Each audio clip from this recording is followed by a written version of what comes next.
C'est l'heure de l'innovation avec Anissé Mbita. Bonjour Anissé. Bonjour Lionel, bonjour à tous. Alors Anissé, on a beaucoup parlé ces derniers temps des problèmes posés par les armements de la police, notamment les LBD. Et votre innovation du jour, elle concerne justement un nouveau type de pistolet et de fusil.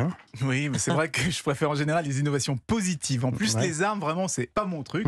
Mais celles-là, elles ont quand même un petit quelque chose d'intéressant puisqu'elles fonctionnent comme des pistolets dans les films de science-fiction. En clair, elles ont un petit bouton pour les basculer en mode non létal. Et ça veut dire que lorsqu'on va tirer, l'arme va simplement causer un gros bleu ou étourdir sa victime. Mais il n'y a pas un risque comme pour les balles en caoutchouc?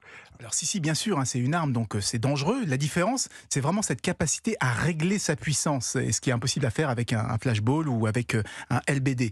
Et c'est vrai que les accidents ont souvent lieu quand les balles en caoutchouc sont tirées soit de très près, soit en direction des yeux. Alors le passage au canon magnétique ne va pas changer grand-chose si on vise les yeux, c'est un endroit qui reste très très fragile. En revanche, on travaille sur un système de visée qui ajuste automatiquement la puissance en fonction de la distance pour s'assurer de faire le moins de dégâts possible. Et c'est justement ce qui intéresse la police. Alors, d'accord, mais les associations, qu'est-ce qu'elles en disent, Anissé? Qu'encore une fois, c'est une arme et que donc ça reste dangereux.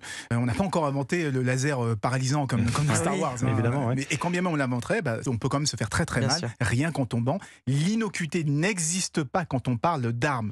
En plus, quand elles sont non létales, on leur reproche d'inciter certains à avoir la gâchette un petit peu trop facile, plutôt que de recourir à la négociation ou au dialogue. Dans tous les cas, vaut mieux s'assurer que l'arme puisse d'elle-même servir de garde-fou, par exemple en ajustant sa puissance. Merci Anissé Mbida. Après